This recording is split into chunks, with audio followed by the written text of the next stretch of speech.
two, one, two, one, two, one, two, one, two. Hello, hello, hello. Hello. 1, 2, 3, 4. Hi.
Hello?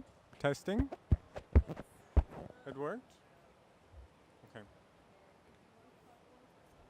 No, I think we're all only giving oral remarks. Thank you. It doesn't sound like it's working. It, I think they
Okay.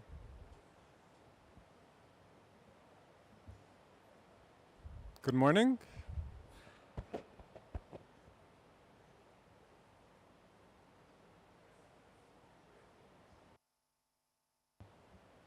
Good morning. There we go. Good morning, everyone. Welcome to our side event on financing the global just transition. I'm Aki Kachi from NewClimate Institute. If you're not familiar with us, we're a small think tank based in Berlin and Cologne, Germany, working on a number of areas of climate action. I'm very happy to host this side event this morning with the European Foundation for Progressive Studies, supported by the Friedrich Ebert Stiftung, the Fondation Jean-Jaurès, the Observer Research Foundation, and the International Development Research Center. Yeah, we're here to talk about one of, I think, the most pressing issues here at this COP, finance, and especially how to finance the global just transition. And just to begin with that, I'll give a brief introduction to our panelists. And then we'll have some framing remarks from Arjan Dutt, and then we can go into a panel discussion with my other fellow colleagues. Yeah, as I said, my name is Aki Kachi. I'm based in Berlin. I primarily focus on reform of public development banks and aligning them with the objectives of the Paris Agreement. And I am joined by Arjan Dutt on my far left, Senior Program Lead at the Council on Energy, Environment and Water. He's a public policy professional working on to accelerate the flow of affordable finance towards sustainability in emerging economies. He develops financial solutions to address bottlenecks in the flow of capital, and these include fit-for-purpose financial instruments to mitigate investment risks and data-driven analysis that seek to inform public policy and regulation. He'll be speaking, kind of giving a larger framing on the G7, the G20, and beyond. On my right, Arjan de Haan. He has 20 years of experience and practice in the international development and public policy, combining program management and research and development practice with an academic career. He's the authored and editor of several books and peer-reviewed articles working on migration and social exclusion. His current focus is promoting research and evidence for non-medical responses to the ongoing pandemic and climate action, particularly decarbonization in low-income countries. Perhaps today with a focus on the debt situation in a lot of these countries. To my immediate left, Suranjali Tandon, who's an assistant professor at the National Institute of Public Finance and Policy in India. She's worked on several projects concerning key policy issues for the Department of Revenue and Department of Economic Affairs of the Ministry of Finance in India. She currently leads the Institute's work on sustainable finance. She's a member of the Task Force on Sustainable Finance that India set up by the Ministry of Finance. And she received her PhD in economics from Nehru University, India. And then Maria João Rodrigues is a former Portuguese minister in the cabinet of former Prime Minister António Gutierrez. She's a European politician with a long track record in several European institutions, EU presidencies, the Council, European Council, European Commission, and more recently, European Parliament.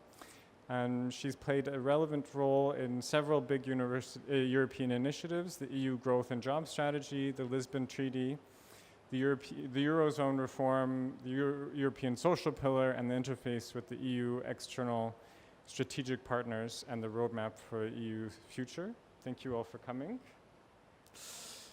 And I think without further ado, I'll ask Arjun to give his framing remarks on the G7, the G20, and beyond.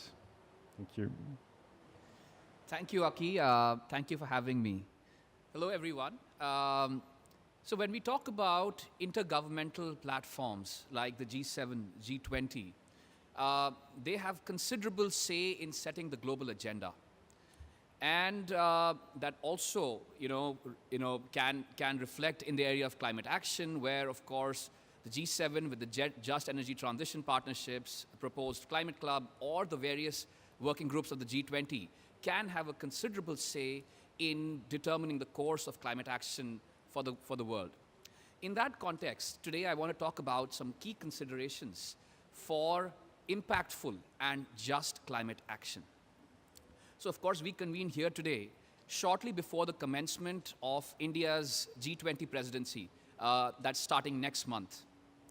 But of course, the year leading up to the commencement of this presidency has been characterized by a complicated macroeconomic and geopolitical landscape. We've seen persistent supply chain imbalances in the wake of the pandemic, and of course, ongoing conflicts on the European continent, exacerbating these trends, resulting into a heightening of prices, whether it's food or fuel, and of course resulting into a broader cost of living crisis. Now, in this context, we've seen central banks in the developed world tighten monetary policies, triggering corresponding responses from those in developing countries as well. The net effect has been a flight of capital from the developing world to the developed world. Between February and July of this year, we saw about 15 billion in portfolio outflows from emerging markets to the developed world, as compared to the previous year, where about 136 billion of inflows happened the other way. And this, of course, is the 6 months corresponding to after Russia's invasion of Ukraine. While, of course, portfolios flows have stabilized somewhat after that, what is a more lasting impact is the effect on growth prospects and the viability of public finances in the developing world. So, of course, over the course of this year, we've seen the International Monetary Fund progressively lower its growth outlook in the near term. Correspondingly, we've also seen them highlight the challenges with public debt, particularly in the developing world. So they say that close to 60% of low-income countries are at risk of debt distress. And even among the developing world, the share of public debt to GDP has risen from about 52% before the pandemic to about 60% in 2022.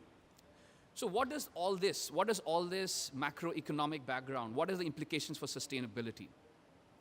Well, firstly, given that subdued macroeconomic growth prospects and constrained fiscal space, the priority of policymakers has, of course, shifted towards propping up economic growth and supporting the most vulnerable people and companies and communities in their respective countries. Now, while this is not necessarily inconsistent with the pursuit of sustainability, the need to achieve short-term results has resulted in some backsliding on sustainability in both the developing and the developed world. So earlier this year, we saw Indonesia, which was set to impose a carbon tax on its thermal power plants starting April 1st of this year, actually did not do so because of macroeconomic considerations. In the developed world, of course, we've seen the case in Europe, where because of challenges with gas pricing and availability, there has been an increasing focus on thermal generation. So there's backsliding in both the developed and the developing world to some extent. And the larger point is that, if conditions continue to worsen or they do not improve significantly, the constrained macroeconomic headroom could then again, break the momentum when it comes to the pursuit of sustainability. At least in terms of policy measures that impact near-term competitiveness could be resisted in the developing world. And when we talk about the developed world, of course, macroeconomic challenges prevail there as well. So then there could be a lowering of the ability to extend concessional capital to support sustainability transitions in the developing world.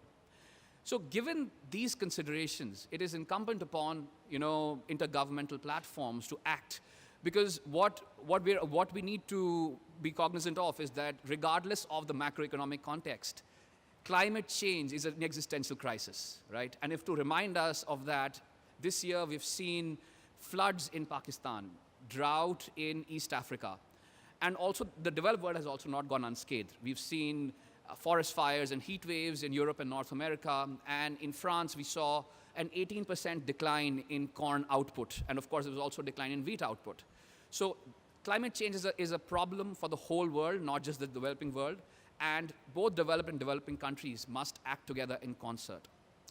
In this context, like I said, it is incumbent upon intergovernmental platforms to take the lead.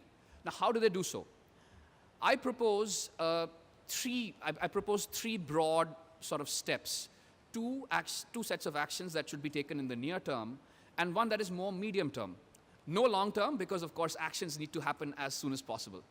So here are the sort of two, near term actions, and then the more medium term sort of action that I propose here. First, in the near term, it is important to, of course, support climate action, but without compromising on near-term competitiveness of economies, because among the cost of living crisis and macroeconomic distress, it becomes challenging to pursue climate action if it compromises competitiveness and macroeconomic space. So particularly, of course, I'm talking about carbon pricing, whereas explicit carbon pricing in the form of carbon taxes is considered a robust initiative to direct capital towards sustainability. In the near term, perhaps the focus could be on other measures of carbon pricing, such as carbon markets. So instead of looking at measures that disincentivize high carbon, can we instead incentivize low carbon activities and direct capital towards segments that require them? This has the benefit of not compromising on near-term competitiveness, and then could have superior uptake in the developing world in the near term. Of course, in the longer term, carbon taxes, carbon pricing are all very valid policy measures. So in that context, of course, Article 6 and even high integrity voluntary carbon markets could be useful policy tools to pursue in the near term. So that is the first sort of near-term suggestion. The second is, of course, we need to have an urgent overhaul of the climate finance support that is provided to developing countries under the UNFCCC. And that is, of course, the only platform, but it's more of a global problem, so other intergovernmental platforms should also closely be looking at this challenge. Now, why is this a problem? Of course, just before COP, we saw the Standing Committee on Finance release its biennial assessment of climate finance flows. And they noted that the global capital flows for climate action stand at about $800 billion annually. In order to limit the severe impacts of climate change, in order to limit temperature rise to 1.5 degrees, the current level of climate finance flows perhaps needs to rise to about 5 times that level. As per the IPCC, 1.6 to 3.8 trillion is the annual sort of climate finance flows that we need for 1.5 degrees Celsius. And of course, a large proportion of this would need to flow to developing countries where the incremental growth in energy and materials consumption will take place, and where domestic financial systems don't necessarily have the capacity to fund or de-risk investments at scale. So this is where climate finance support that is provided to developing countries needs to play a more, a bigger role or a more impactful role. Now, how can this be achieved? We need 4 shifts in the existing landscape of climate finance support to developing countries. The first is the scale, right? Of course, we all know that the $100 billion per year promise was not achieved. But considering the large scale of capital requirements, and particularly in the developing world, when we're talking about the new collective quantified goal, it's important to acknowledge that the scale of support needs to shift from the billions to perhaps even the trillions, because we need support of that magnitude. Of course, it's a hard ask, but that is the reality in which we live in. The second, shift is in the nature of flows, right, in terms of balance. And the first I call scale, the second is balance. What I mean by balance is balance between public capital flows provided and the private capital that they mobilize, balance between mitigation and adaptation, and balance between grant and non-grant. So far, public capital provided has mostly been in the form of direct lending to projects. And this is evident if we notice that in the latest climate finance figures, 68 billion of public capital mobilized about 13 billion in private capital. What instead we need is a lot more public capital being channeled towards blended finance initiatives so that they're able to mobilize much greater amounts of private capital. Similarly, we need to strike a balance between mitigation and adaptation. And to meet both of these two aforementioned objectives, we would need a much greater share of grant capital in the form of public climate finance.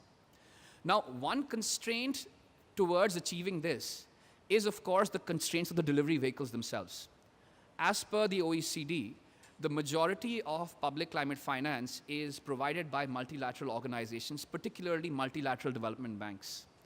And of course, constraints on their capital adequacies and the need to maintain specific credit ratings makes it challenging for them to extend grant capital beyond certain limits.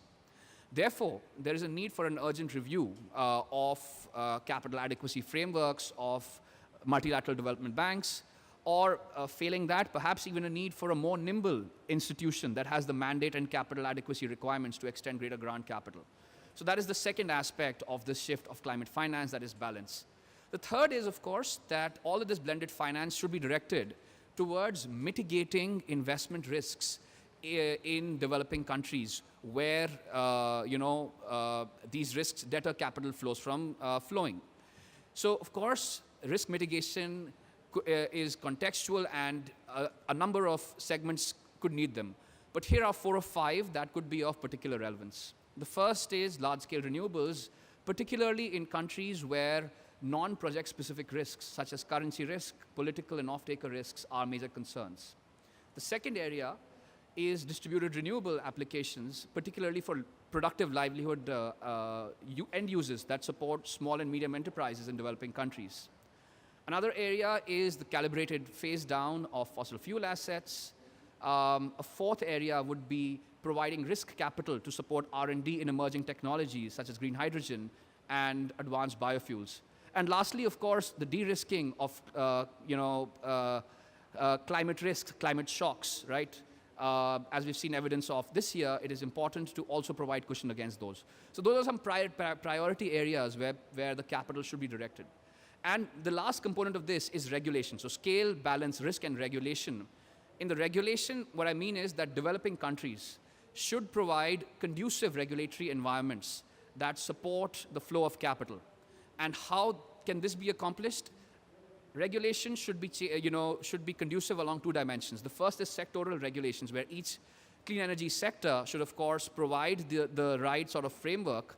But in addition to this, even financial regulation, mainstream financial regulation, should now increasingly direct capital towards sustainability. So, of course, various jurisdictions in the world are developing their own frameworks for taxonomies, climate disclosures. The idea is, how can these frameworks be used to link international capital with investment opportunities in developing countries? So scale, balance, risk, and regulation, those are the 4 shifts needed in climate finance. So these are the 2 near-term actions that are needed from our perspective. And I'll end with a final medium-term action. Like I said, there's no long-term when it comes to climate action. Everything must happen as soon as possible. But beyond these immediate near-term actions, when we're talking about global decarbonization, it's also important to shift the narrative towards greater equity and climate justice in terms of decarbonization trajectories. So when we talk about a uniform net zero year, right, it's a one-size-fits-all approach that is not necessarily taking into consideration both historical responsibility as well as, more importantly, current economic capabilities. Because even if we fix the same year, developing countries may not have the same wherewithal to actually achieve net zero by the same year as developing countries, as developed countries. So it is important to shift the narrative towards differentiated net zero years that take cognizance of historical responsibilities and current economic capabilities in selecting decarbonization trajectories. So in other words, if developing countries are able to advance their net zero years by a few years, it gives developing countries a chance to embark upon a viable climate transition that can both achieve the goals of decarbonization as well as supporting their developmental needs.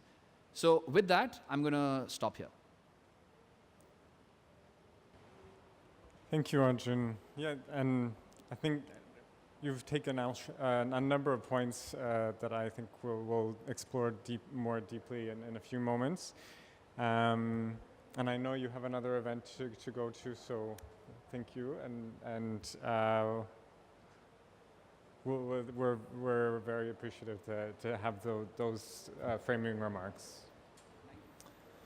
And just a few thoughts from our work at NewClimate on framing and designing potential just energy transition mechanisms and reforming the financial system.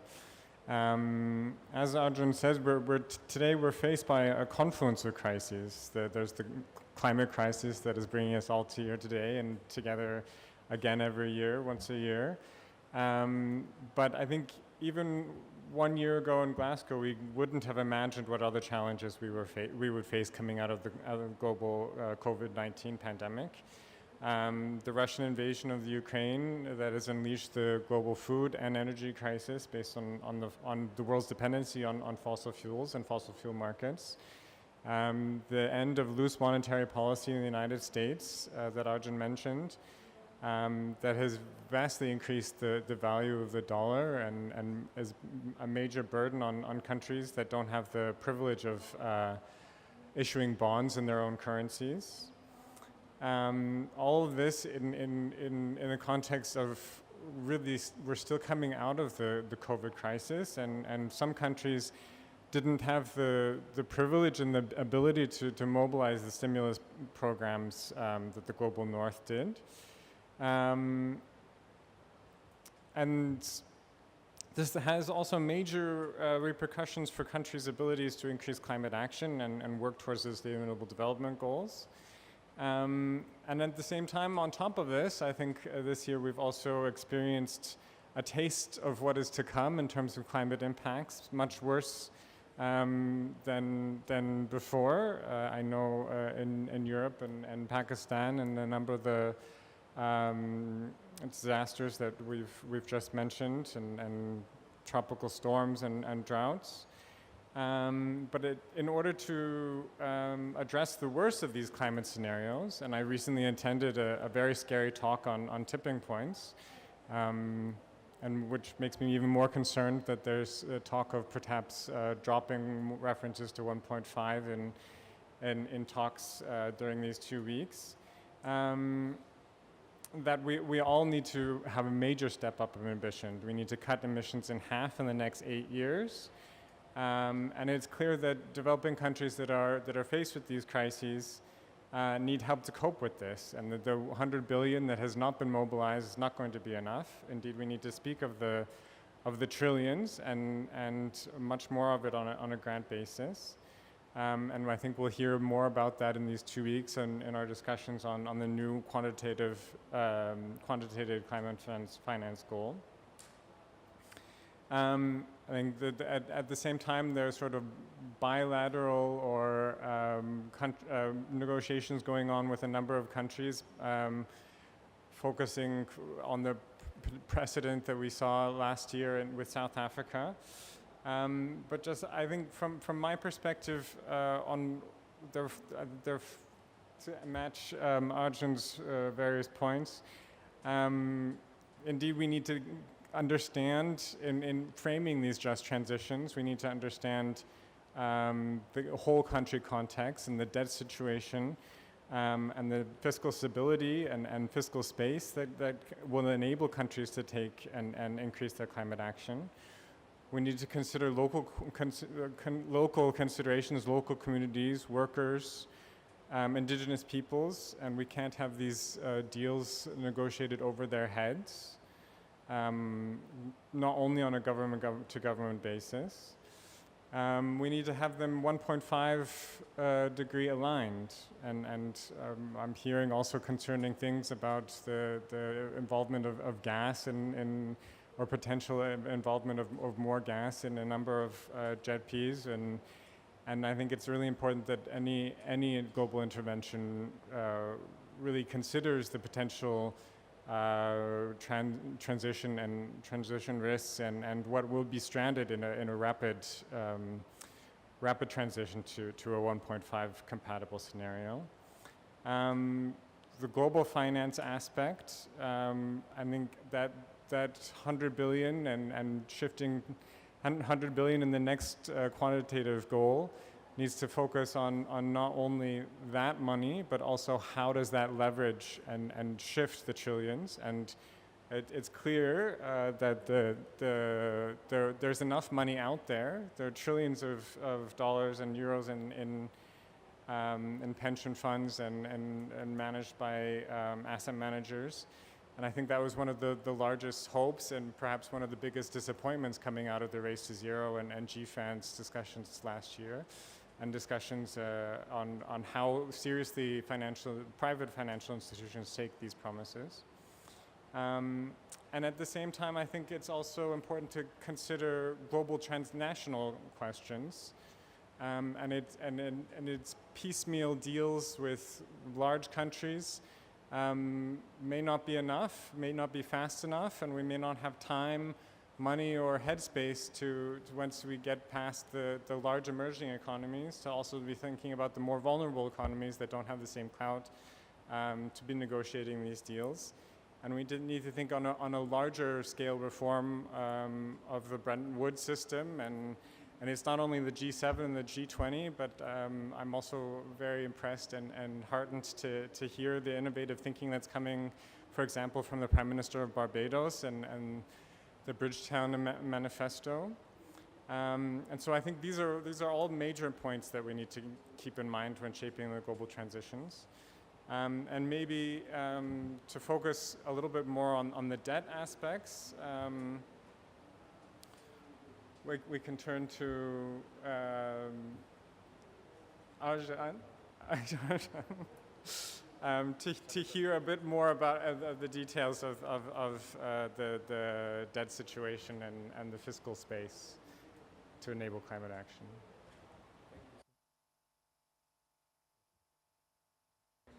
Thank you so much, Aki, and it's great to be on this panel. We were joking about the name. The first speaker is Arjun. My name is essentially the same, except that nobody realizes it is. More important than my name, I am Arjan de Haan, and I work for the International Development Research Center, and this is part of the Canadian Development Program. And what we do is support research for development, supporting researchers in the global south. We work with global think tanks, and it's great to work with global think tanks like Aki's and others. But our primary function is support research in the global north. So some of the reflections I'm sharing comes out of work that's been carried out by researchers in Latin America, Africa, led by a research network called Roeser. And in the MENA region, and this is often an under-researched area, is led by ERF, the Economic Research Forum. And then the second one I think is particularly important, and I hope you'll read their report.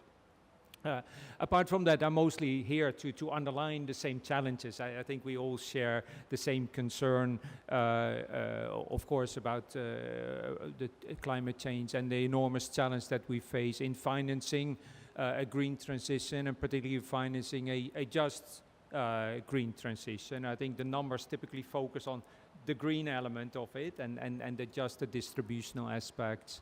There will be some win-wins in that, but generally it just compounds the problem. So to say the current systems, global systems of finance are, I think it was said, it's insufficient and inefficient. And I won't go into detail about that, but I will end up, again, based on the research that we've supported, talking a little bit about what this implies for context-specific situations, including social contracts. I know it's a big jump to go from global financial systems to local social contracts. But I think it's really important. I think you're already underlying those. And also to underline that I think Adam Tooze now calls it a polycrisis. A polycrisis that we're in. COVID, war, inflation, climate. SDGs are simply not on track. And the main thinking that follows from that is that we can't see any of those, and we can't see policy responses in isolation. So as Aki said, the particular focus of the work and what I thought I could add to the debate here is not to make us more optimistic, but to highlight the fact that the countries that are most vulnerable, that many of the countries that are most vulnerable to climate shocks are also most affected by the debt crisis. Climate vulnerable countries, there's a huge overlap between climate vulnerability and debt unsustainability. Many of the countries that are facing severe climate change challenges and are least able to manage those, I think the whole world are also ones that over the last 7 years and with rapid increase over the last 2-3 years are increasingly under pressure to repay debt. That is important for many reasons, including the question of climate finance. I think it's very important to highlight. Maybe I'm giving away my age. I worked on the HIPIC initiative 20 years ago. How different the current situation of the debt crisis is. There is now a multiplicity of stakeholders, and the old mechanisms of debt relief quite simply are not working. The common framework is basically on hold. And that has many reasons. What we need to think, and that people working on climate finance need to think about it, why that is. And it is mostly because, to a large extent, because the composition of stakeholders are changing. There's the old donors, there's China, there's a private sector, and I'm not here to blame any of those for the debt crisis. But the solutions need to be with multiple stakeholders. So the one optimistic thing that I want to, I'm actually carrying this from this conference, is the many examples, and again Aki has mentioned them, of the way in which debt is used. People base their climate actions in a situation of debt to make them development oriented. The expression that I heard this morning is we have to stop thinking about debt restructuring. We have to stop thinking about debt relief. But think about looking at debt as a function of development, and this is really important for the climate finance discussion. The great examples that I've heard about, which are really worth sharing, there is a growing discussion, and I think you mentioned it, on debt swaps. Debt swaps are not new, the Egyptian government here is saying, and there's lots of lessons to learn from that. What we do know is that they are great instruments, that also complex governance is important and need to go to scale. There are new lending instruments that are being developed, as well as the frameworks for lending are being developed. The climate clause in new lending is really, really important. That doesn't solve future debt issues, right? But it does make the risks very clear in new lending. The IMF, I believe, agreed to use its balance of payment support to debt relief, and I think that's, I'm not sure I heard that right, don't quote me on this, but that would be a huge step forward. And then we heard examples from different countries this morning. Gabor, the Uruguay sustainability bond are all instruments that use debt in a way that support climate action. I want to go back to the research. What does constellation mean in country? But maybe I should stop at this point and maybe at the next stage talk to that and then turn over to the other speakers. Thank you. Thank you.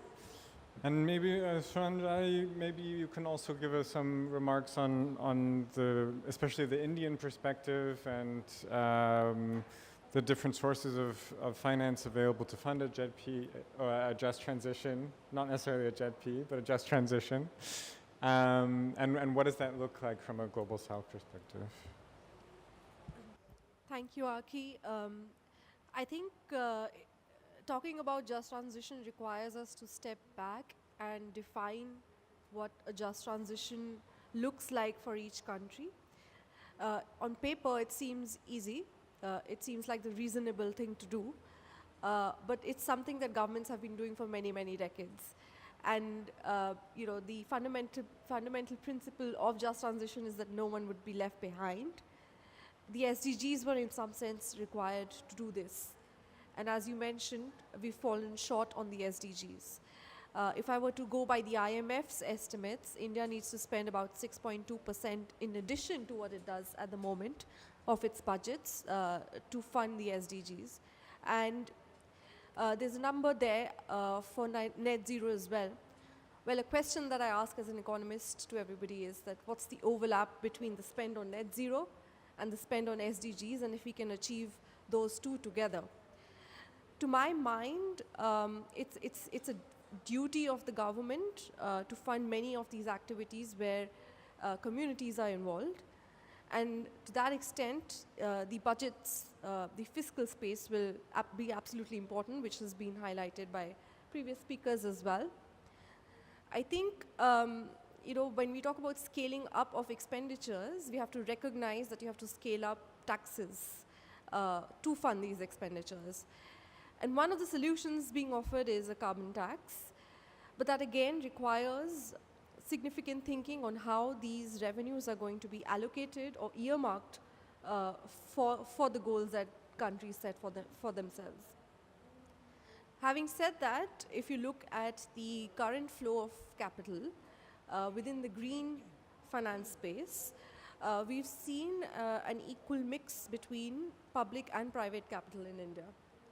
And that offers hope. There may be some forms of investment that private capital is willing to take on.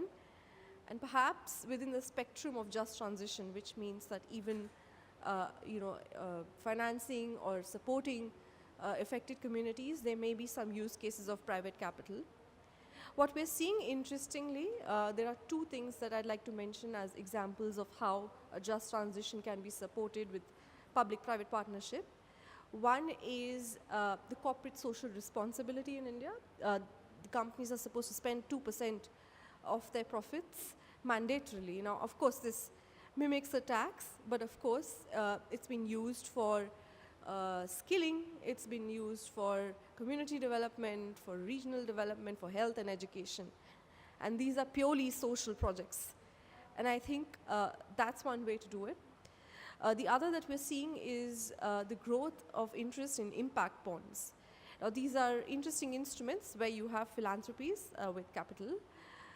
You have the government sort of providing some kind of guarantee or seed capital, and then some private investors who come together to fund very specific aspects. For example, skilling of women in a particular sector. It could be even cleaning of a pond, which does not seem like a financially viable project, but there is interest to fund it. So I would say these two are examples of how private capital can be leveraged. I'd use caution when I think about international capital. The flows have been rather limited. Even if you look at purely profit-driven capital in India, the foreign direct investment is less than 10% of the GDP. So I would be cautious about thinking about international capital as a significant source to fund a just transition. But of course, again, within the element of private capital, there would be few who would be interested. We are also seeing some interest of investors engaging with fossil fuel dependent or fossil fuel industry companies on just transition and their frameworks on how they'll transition out in a better manner. So I would say it's a space where there would be public-private partnership, but we have to think of projects and capital and different mix of public and private partnership across the spectrum of activities which are core to a just transition. Thank you. Thank you, Suranjali. And lastly, Maria, from your perspective, and especially, I think it was not so long ago that Portugal was facing some debt issues of its own, and I think your experience also in government and how Portugal dealt with that may be also very instructive for other countries around the world. Thank you very much. Well, I'm Portuguese, but I will also bring the experience of the European Union. So the foundation I'm chairing is located in Brussels, and we work with the European Union institutions, so the Commission, the European Parliament, the Council. But I would like to say that we are a progressive foundation, so this means that we intend to avoid the risk of being Eurocentric. For us, it's very important to keep an open dialogue with all the other partners across the world to tackle this climate crisis. So let me come with my assessment of the situation, building what was said by my panel colleagues. First of all, let me start with the famous principle of common but differentiated responsibilities. From our viewpoint, what is the really meaning of this? The meaning of this is there is a fundamental unfairness regarding the way we are confronted with climate crisis. Because we have imbalances inside each country, we have imbalances between countries, and we have imbalances certainly between generations on the way to tackle the climate crisis. So this is our first recognition as progressive Europeans. And you should know that we are working for fairer solutions. We really think that in order to correct these imbalances, we need to push for something we call a new global deal. Something larger, which, by the way, will be discussed in upcoming United Nations Summit taking place in 2024. But right now, this COP should be able to provide real progress on tackling climate change. So let me now focus on this. We assume that in order to correct this basic unfairness, we need to have a much more powerful financial strategy. So far, we have, of course, a lot of expectation on the size of the Green Climate Fund. Is completely below what is needed. And let us recall that, in fact, what is at stake is not just a billion size strategy, is a trillion size strategy. So the scale is much larger. Then more recently, a few days ago, we had two relevant announcements, one coming from the American side, announcing a new instrument called the climate carbon credits. I have a critical assessment about this, so I'd like to come back more in detail. And also recently we had an announcement on a global shield for climate funds coming from G7 in order to protect a particular group of countries. Again, I have a critical assessment about this. So just to say that right now we don't have the financial strategy we should really count on to tackle the scale of the climate crisis we are confronted with. So what should be this more powerful financial strategy? From my viewpoint, this should count on three main priorities. First of all, what we can call a global budgetary policy. This should use the so-called climate debt swaps. This is an interesting instrument from my viewpoint, but this is again not enough. We really need to explore the potential of special drawing rights. because they were issued to tackle the COVID crisis, and they should be adapted to address the climate crisis. This is a much larger scale instrument. Secondly, the second priority is a global tax policy. This means that taxation can play a role, and I can really just refer all the discussion around carbon tax. In fact, this should have consequences for the design of the trade policy. We should have a trade climate box, and we should make sure that if there is a carbon tax, somehow the revenue stemming from these should also benefit the catching up countries. And the final priority of this strategy should be about channeling private financing in the right direction. Well, the first measure is, of course, scrapping subsidies on fossil fuels. But in Europe, we have a full discussion on taxonomy to channel private finance. And I think that we should also launch a discussion on global taxonomy to channel private investment in the right direction. So I'm just putting on the table these concrete measures, which from my viewpoint should be part of a much stronger financial strategy to tackle climate change. Then I hope that I can come back to my critical assessment on the credit swaps, and also the global shield, which was just announced. Thank you. Yes, I mean, having also worn another hat, focusing on carbon markets and reform of the CDM and Article 6 for a number of years, it's a conversation that keeps popping up again and again. I was rather surprised to hear a Scandinavian bank recently saying that they wanted carbon credits for restructuring debt from Sri Lanka.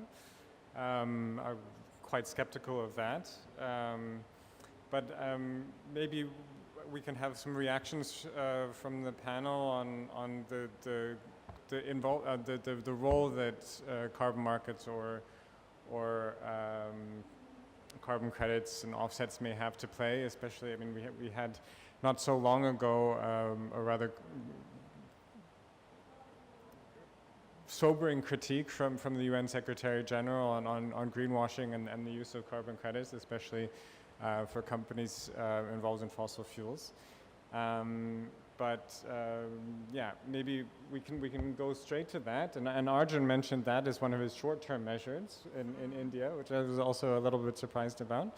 But yeah, maybe we can go into that and your thoughts on Kerry's proposal and perhaps also what role you think they might play in India. Okay, so let me now focus on Kerry's proposals on carbon credit, because on one hand it seems something, well, nice, generous to mobilize some new resources to support developing countries when investing in green transition. But on the other hand, and this is my strong critical point, this is a way for big companies, and including American companies, to postpone the effort they should deploy to move to a green and low carbon outcomes much quicker. So they are delaying their own transition, and this is not acceptable because they are major players of an old-fashioned economy. So from my viewpoint, this instrument is really not encouraging. I would like really to be critical about this. On the second instrument, which was announced recently from the German side, including the G7, so the purpose is to build up a global shield to provide financial support to a particular group of 58 countries. I would say this is an interesting starting point of taking responsibility. Also for the first time, because it recognized that loss and damage is a problem and should be addressed as such. This is the positive side I can see in these instruments. Nevertheless, there is a shortcoming here because the size remains too small. As I was arguing in my first intervention, we should have something much more systemic. A real, I can call it, a global budgetary capacity to support green transition, backed by the issuing of special drawing rights, and these should be connected with new sources of taxation. In our European experience, we start building these to address the pandemics. We accepted to go to an upper level of solidarity to address pandemics by building up a stronger budgetary capacity based for the first time on the issuance of European bonds, and these European bonds are backed by European taxation. So my suggestion here is that somehow we can draw some inspiration from this European experience of multilateral governance and to adapt this to the need to come with much powerful financial solidarity to address climate crisis. So this is my proposal. Yeah, and maybe we come back to the global shield and loss and damage in a moment, but maybe we can also get some reactions on the potential role or the proposal that I recently heard on using carbon credits in debt for climate swaps. But maybe just very briefly, the potential role of that in India and your thoughts on that. Yeah, so I think, carbon markets play an important role. If you look at the practices globally, there is an interplay between a carbon tax and cap and trade systems. Some countries choose to do both. India's been thinking about it quite seriously. There's been a discussion paper which has been put out on voluntary carbon markets. So far we do have one, but it's illiquid. And what we might see over the next couple of years is strengthening of the caps on different industries, which are compelling companies to even respond internally on how they operate and the business model. I also wanted to add one more point that during this period of higher energy prices, India did implement a windfall tax, which was quite useful in terms of revenues that were garnered. The only question remains is that can this be allocated for issues or transition-related issues? And so I would think that a voluntary carbon market, especially from the point of India, is absolutely instrumental.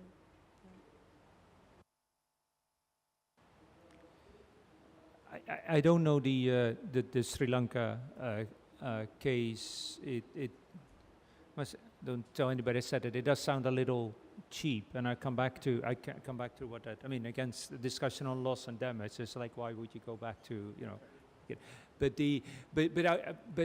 let me not say that. I think it's really important that we need a lot of instruments to help solve the crisis. There isn't going to be one. One of the reasons why any mechanism for countries like Sri Lanka that are in debt are really, really important and completely different and kind of negates kind of the many of the debt relief arguments, though I'd love to think that that's a good idea, is that countries need access to capital markets.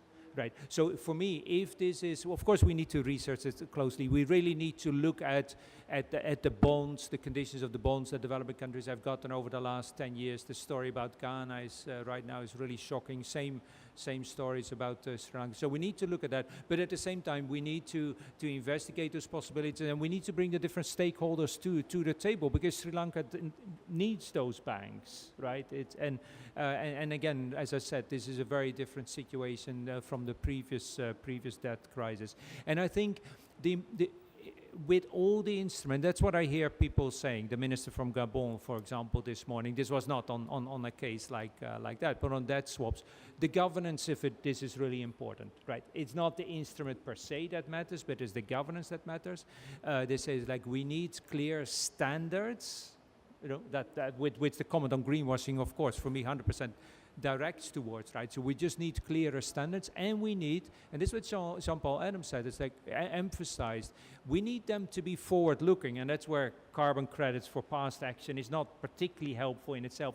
We need them to be forward-looking, clear standards, and I think Uruguay is doing this, did this now, because then the financial sector starts to incorporate those climate risks into their lending, and that's probably the key element. So whether these are carbon credits, I don't know, but let's look at all of the instruments and think about what standards can help, can bring that forward, can strengthen commonly agreed standards to make this forward-looking.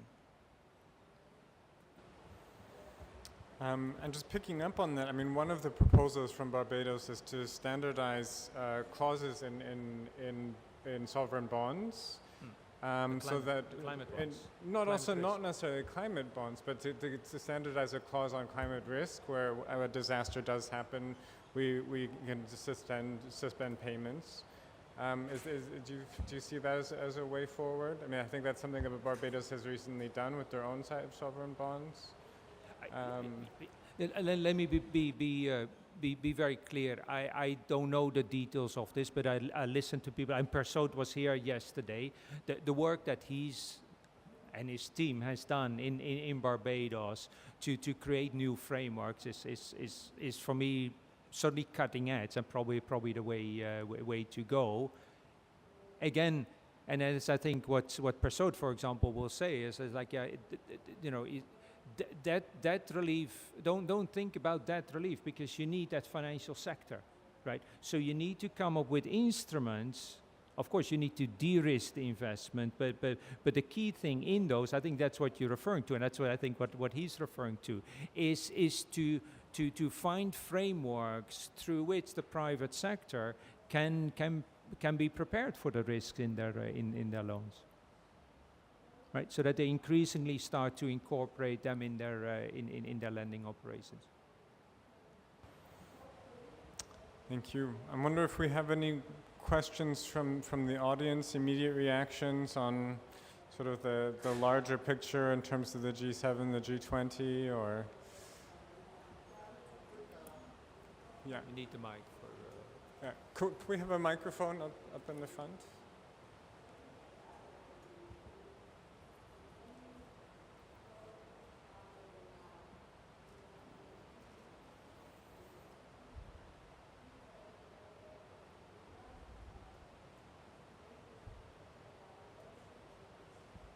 And if you could introduce yourself and your institution. Okay. Thank you so much. Great to be here. So I'm Bhim Adhikari. I'm from IDRC as well, my Arjan's colleague. So I have two kind of questions, quick question. They're kind of not related, but maybe related as well. The first one on looking at the global landscape of finance, something like I think you mentioned, we have now 100 billion commitment already there. And now we have different kind of mechanisms. Now the G7, German's G7, climate, risks against climate, that you something mentioned. And we have a B20, multi-trust, donor fund, that kind of for loss and damage. And we have new commitment coming up, like yesterday, New Zealand announced $20 million for loss and damage. And Scotland already putting $10 million. A few weeks back, Denmark also putting some money there. So my question here is that it's becoming slightly messy. So particularly looking at whether or not this money is additional, because I don't know, we are talking the same part of money, or is the money coming from they are really kind of additional to what I think developed country has committed. So I'm kind of wondering how we really go about kind of tracking that, my sort of a kind of coordination. And we really need to know, whether or not, they're really new commitment or they're coming from the same part and we're just kind of packaging them, in differently.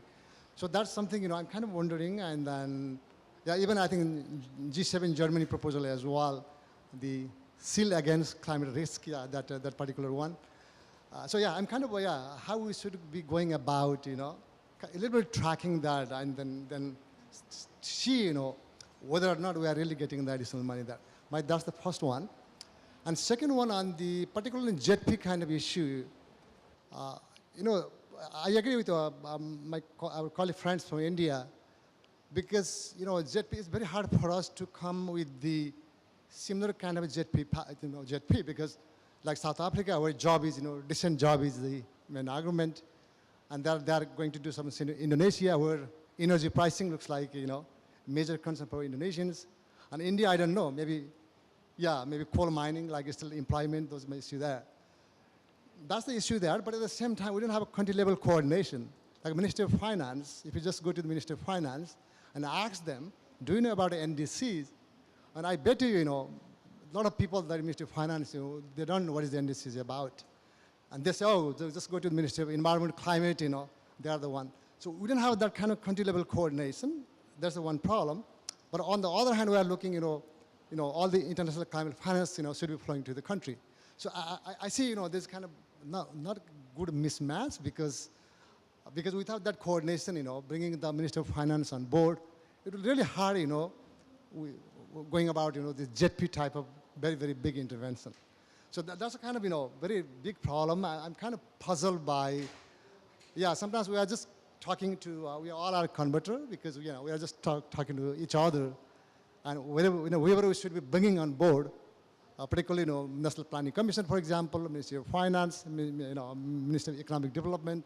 So that debate is not happening. Although I'm not saying it's not happening, it's happening, but it's not happening to the scale, the speed, we are required to achieve this just transition goal. Anyway, just this my few comments, and I'd love to hear some of your reaction on that.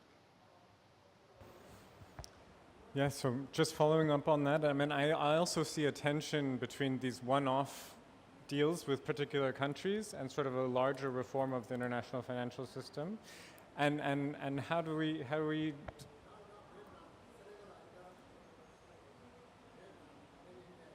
yeah. And how do we move from South Africa and Indonesia and Vietnam to the global system?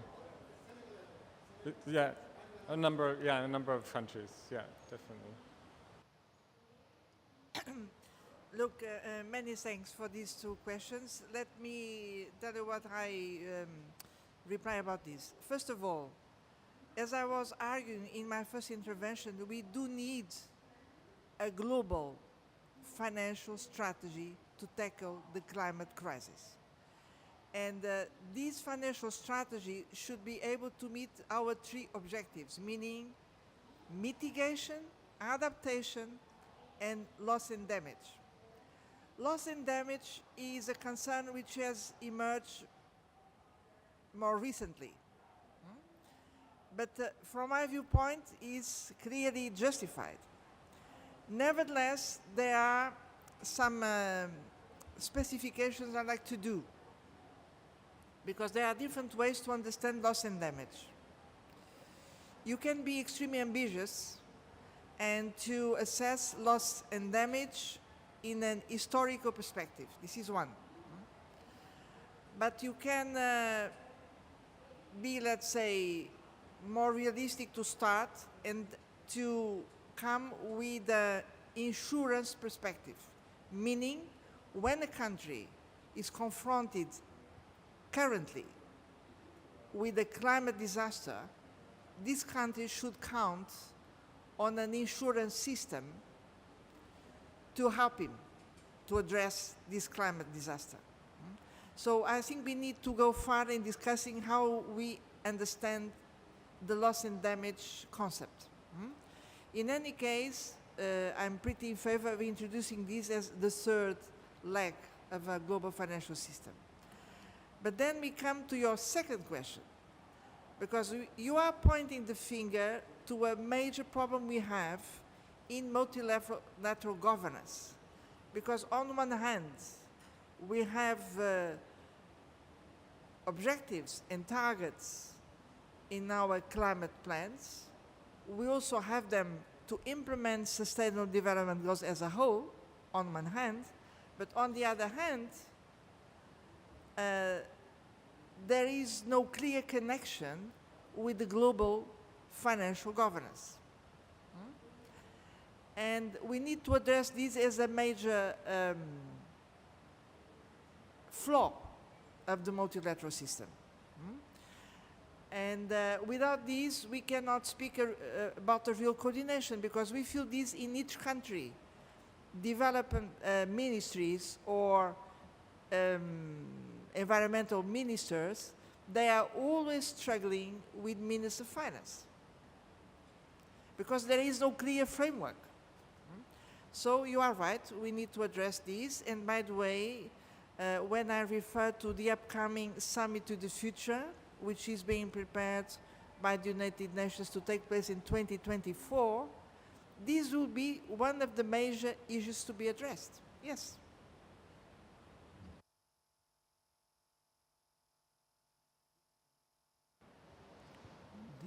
Thanks, Bema. I'll focus on the second question. I can perhaps round off what I was started to say earlier.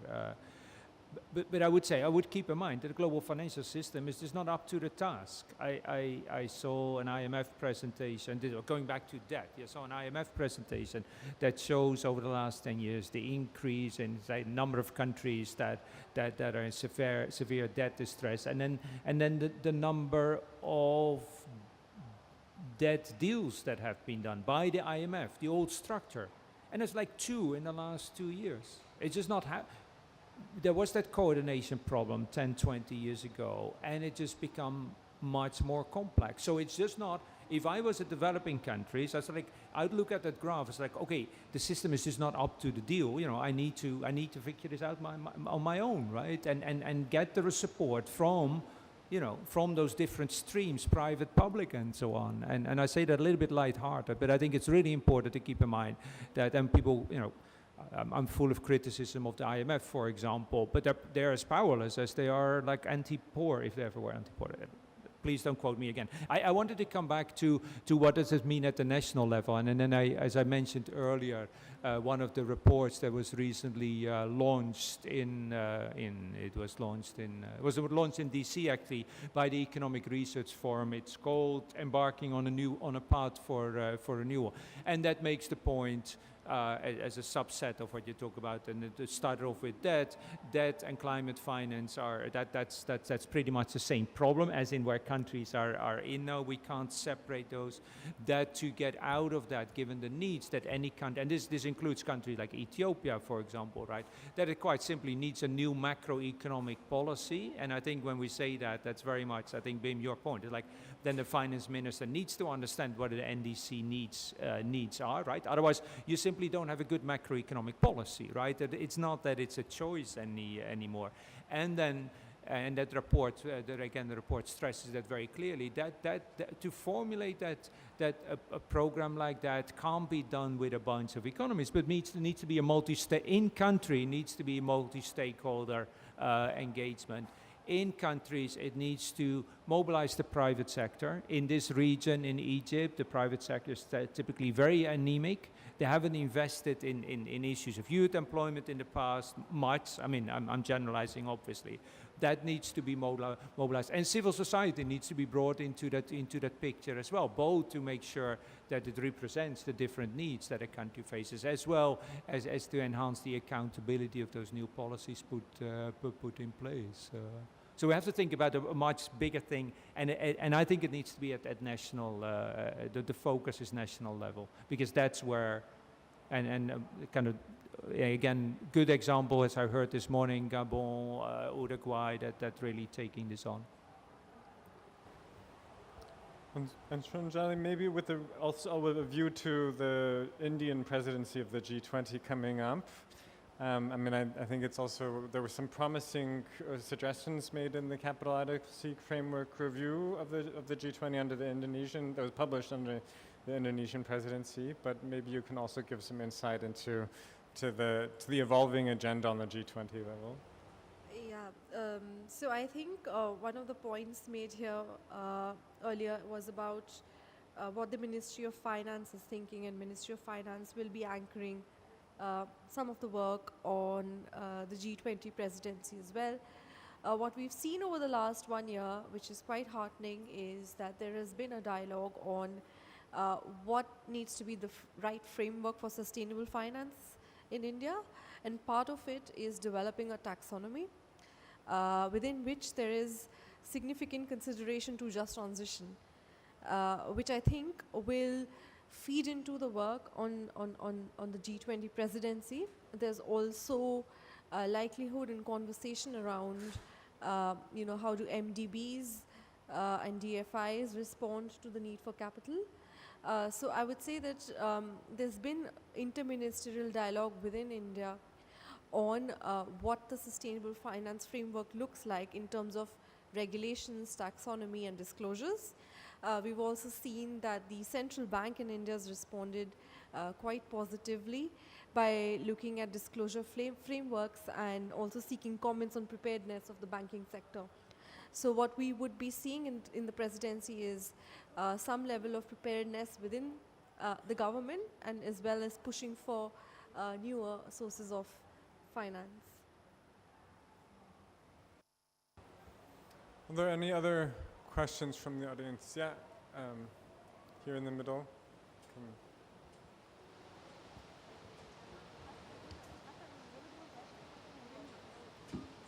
No. My name is Soumya Sarkar from Hindustan Times. I'm sorry, can you repeat that? Soumya Sarkar, that's my name. I'm from Hindustan Times newspaper in India. My question is India specific, and there has been a proposal of setting up a Green Energy Transition India Fund. Interministerial committee has proposed that. So my question is that how important is a national framework for just transition and a central just transition fund? Because this fund is non-lapsable, so it will be in perpetuity. That is the first question. The related question that I have is that India already has a carbon tax. Every ton of coal that is mined in India attracts additional tax of around $1. How much of it has gone into transition at all? I mean, forget about just transition, because I have been to Central Indian coal mines recently in the last 2 months, and mines have been closed down. A number of mines in the central coalfield area, Coal India Limited, and thousands have lost their formal jobs. And hundreds of thousands have lost their informal jobs. Their livelihoods, their families are devastated. So, we need some kind of funds, to reskill them, to put them back on their feet, to take care of these people. How do we do that? I think both are very relevant questions. The first one is something that I speak about very often, that we could set up a fund, but we need to understand what that pathway to the transition looks like. So we have the 2070 in sight and 2030 before that. There's more sort of preparedness, at least in terms of 2030, but in terms of 2070, the plan is not quite there, and I think the work is already underway. So there is a long-term plan that is being structured at the moment, and we would be seeing that very soon. So I think that would set the tone on where the funds would be put in, which sectors and what are the priorities. The second question that you asked specifically, and is again extremely important. So I was talking about carbon taxes. Well, we do have GST, we have levies, we have royalty, a part of which are allocated to social dimension, but at the same time they're not earmarked. Some of these are not earmarked, and so it's difficult to track where they went. So the point that I was making while talking about carbon tax is that we probably need to be clearer when we do call something a carbon tax on how it's allocated to what these funds are spent on. And you know, at the moment there's a very interesting fund which is set up called the District Mineral Fund, which is a local level collection from mining, which is supposed to be used for upliftment of communities. And what we've seen is this complete lack of capacity in terms of where to use this. So I think tied to your questions, I would say that there is a need for capacity building at the local level, all knit into the fine national plan on what this transition pathway looks like in order to determine allocation of capital which would be compliant with transition and a just transition. Thank you.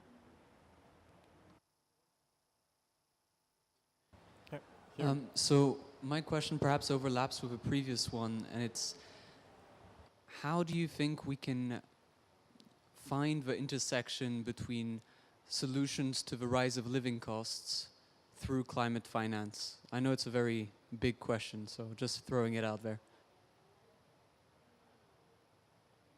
Yeah. So Kevin, you've asked an important question because we are looking at energy prices at the moment, and we're seeing that how it's impacting livelihoods. I think one of the solutions is a windfall tax, and using this windfall tax for redistribution, such as, you know, as we've seen in the case of carbon dividends. Something of that sort could perhaps be a support mechanism for what you're seeing as you know, difficulties with livelihood and energy prices, and perhaps using this even in the case of the transition. So, And Maria, may also on the inflation issue? Just to add that right now in the European Union we are having a discussion on, first of all, creating a carbon tax on our borders, but also on how to allocate the revenue of this carbon tax. And in fact, we have different positions in the European political debate, because some are arguing, well, let's use this additional revenue to rebalance our budgets. We are under stress. We are confronted now with the risk of a new recession. And others are saying, no, these revenue should be mainly used to support just transition inside the European Union, but also in the developing countries, which cannot be really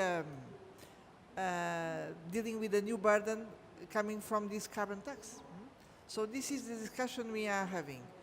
The other one I'd like to refer to the previous question is, in European Union we have something like a civil protection mechanism. We have when we have natural disasters.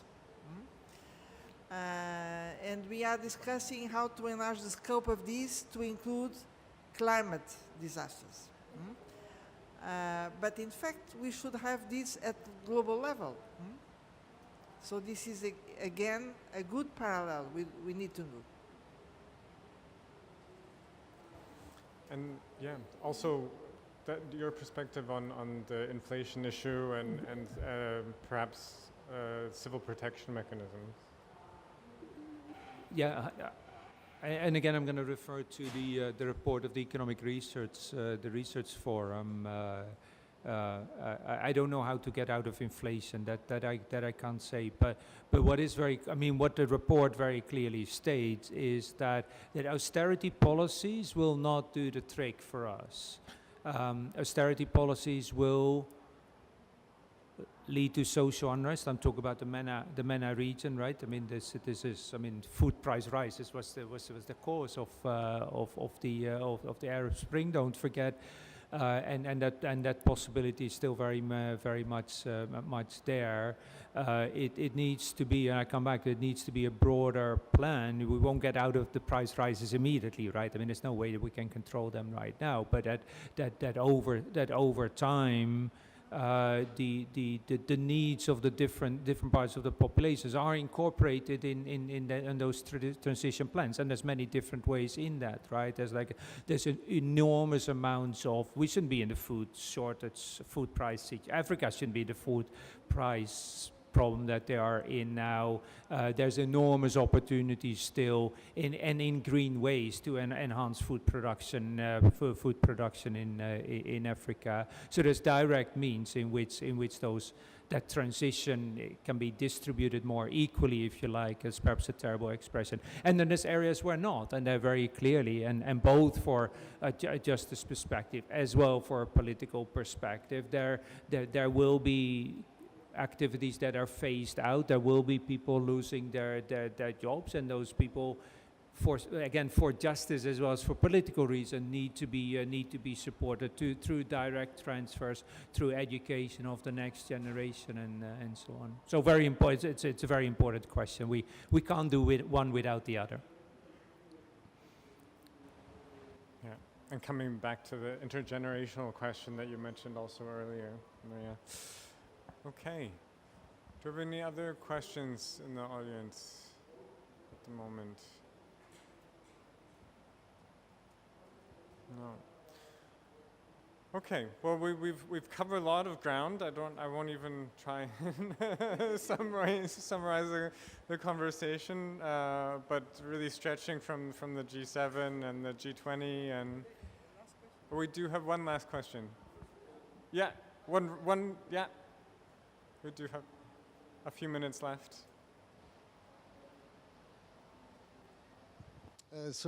Thanks so much for my second opportunity. So from the research kind of angle, particularly in the JETP, I think that's something I think as IDRC we have been looking as well. And given the very complexity of the even the South African JETP, where we still have to learn quite a bit there. So I wonder where do you see the role of research in that just transition, like a JETP type of package, where we should be. Yeah, particularly 2-3 areas I think, like looking at the social protection kind of side, because if really JETP is implemented, how we ensure that there will be social protection, or how we go about what kind of project will be financed. So that's all these complexities around JETP implementation. So I'm kind of wondering, from your kind of view, if there are any burning research type of issue that like research funding organizations should be pursuing. Yeah, any kind of, those. Anyway, sorry, just I'm being a slightly opportunistic here, coming from IDRC and then. Any immediate reactions? No. Just to conclude, I'm not sure if I understood exactly the question, but if the question is, what should be the negotiation package to move forward, I would say, look, we are in the same boat. We learn a lesson, or we start learning a lesson with the pandemics, is that nobody is safe until everybody is safe. What about translating this lesson to the climate existential challenge? So far, we are not there yet. And this is really the shift we need to really get to come to the size of the instruments we need to develop to tackle the climate crisis. So this is my short-term comment.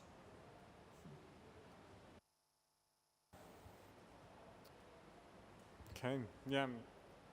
I think we've covered a lot of ground, starting with the G7, the G20, and the idea that we need to really be moving from the billions to the trillions.